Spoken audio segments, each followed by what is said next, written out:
Hey guys, what is up? Mist here with another video. Today I'm going to be doing an unboxing and first impressions of the brand new Dynalink 4K Ultra HD. Stay tuned.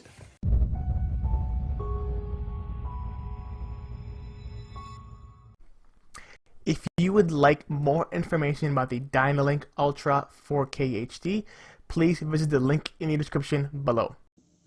Looking at the box itself, you have the little shiny Dynalink energy box itself right there in the front. That's reflective. It's showing that it supports 4K Ultra HD with the official Google TV OS and built-in Google Assistant. It does support the official Android TV apps like Netflix, Disney Plus, Prime Video, YouTube TV, and these are actually the real full-fledged Android TV apps. It's not the Android version, so really easy to use. On the side here, you see that it has 16 gigs of onboard storage with built-in Bluetooth.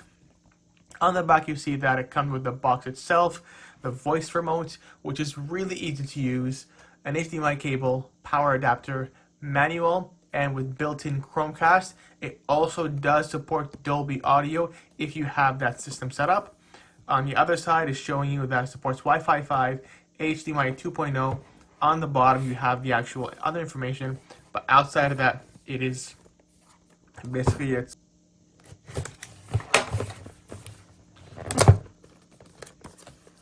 So there you go.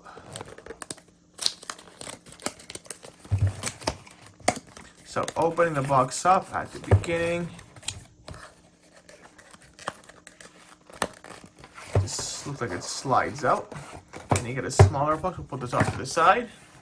So in this smaller box, you likely have the first started off with the quick start guide and instruction manual. We're not going to need that because we usually know how to set up these boxes. You get the USA power brick. It looks like it's powered by micro USB. You have the Dynalink box itself, and it is extremely small, right? Like if I wanted to compare it to something I have beside me here, like this is my little handheld cutter right here. So see, it's extremely small, right? Maybe I can compare it to like, you know, a deck of cards here. See, that's in comparison. So extremely small. We'll go do that here in a bit. We're also going to probably find the HDMI cable, a couple of batteries, and the remote. So looking at the remote itself, it's an extremely comfortable remote. Like I gotta say, Dynalink has really outdone themselves in this kind. You know, you have all your buttons here, so you have the, I'm not sure what that is, but we'll look more into that in the review. You have Google Assistant, settings, probably your source button, home, TV, and your quick buttons for YouTube, Netflix, Prime Video, and Disney. Really clickable, if you guys can hear that. Nice clickly feeling. You have, of course, you sliding your batteries right there. Thank you for setting in batteries. It's extremely helpful. Outside of that, it's a really professional looking remote. I really love the detail and the effort they put into it to make it, you know, looks nice, and it's really comfortable in the hand. Like I can be using this all day, you know, and it's really easy to use. Now looking at the box itself, again, extremely tiny. Looks like it comes with some sort of adhesive tape here, maybe wall mounted or something. So I'm going to slide this out right here. And yep, it is tiny. There it is, Dynalink 4K Ultra HD. You have the single power port right there. And then you have the HDMI. So this is kind of the type of box where you're not going to kind of put it on display. This is probably like the Google TV Chromecast, where you kind of stick it in the back. So you're probably going to get this, stick it right there, and kind of stick it in the back. There's no built-in Ethernet. It looks like you only are relying on Wi-Fi unless this supports an OTG cable. This is one of those media streamers that you actually just kind of put behind your TV and kind of just forget about it. Outside of that, you know, it's really small. Like, so yeah, I like it. So kind of give you more around and nothing on the side. The bottom, you kind of have the information, and it barely weighs anything. Now, let's go ahead and plug this in and show you what it's actually all about. I went ahead and plugged this in. All you see is kind of a little light right here in the back. Since it's going to be behind our TV, you're probably not going to see it. Now we're going to go ahead and look at the actual screen itself. So here it is, booting up for the first time. It's going through its official Google TV boot up. So now what it's doing is actually asking me to pair the remote. So I'm going to go ahead and put my batteries in the remote here off screen. All right. There you go. I see a light on the remote, which means batteries are good. I literally just put in the batteries and now it says pairing successful. So I didn't really press anything. So it's going asking for the language or the state. Go ahead and do I'm in English Canada. Region, we'll do Canada in this case.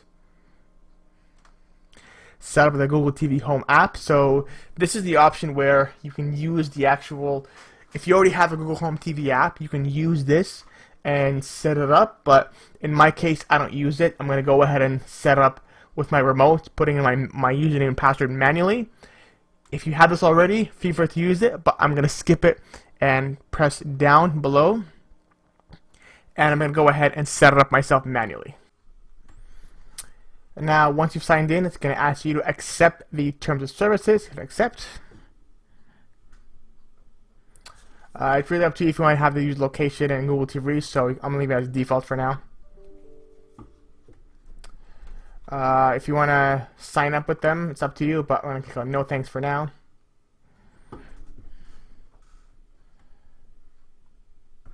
And hit continue. Turn on Google Assistant. Why not? Turn on. Allow. Choose your subscription, so you can go ahead and choose what you currently subscribe to. So I don't have currently any of these, so I'm going to go ahead and leave it just as YouTube for now. Hit confirm. It probably wants to go ahead and just control volume with the DLT TV360 remote. Now this is the point where if you have it plugged into an actual TV, you can control the power and volume of the TV through a single remote. So the remote is actually also universal. But since I plugged in just to show you the actual first impressions for now, I'm going to do not now for now. Once it's done, you go ahead and click on Start Exploring. Now, most of you guys who have used the official Android TV OS know what Google TV OS is, but it's the probably most easiest to use operating systems. I personally myself use an NVIDIA Shield TV in my main living room, and I have a Chromecast with Google TV in my bedroom. If this does well enough, I might even switch to it if it's, you know, strong enough. But it has a really similar interface to any Android TV OS. At the top you have For You, movies, shows, apps, and library. Then you can search across your Android TV, ask the weather, sing a song, etc. Then you have your settings, which shows the settings of the actual Android TV OS.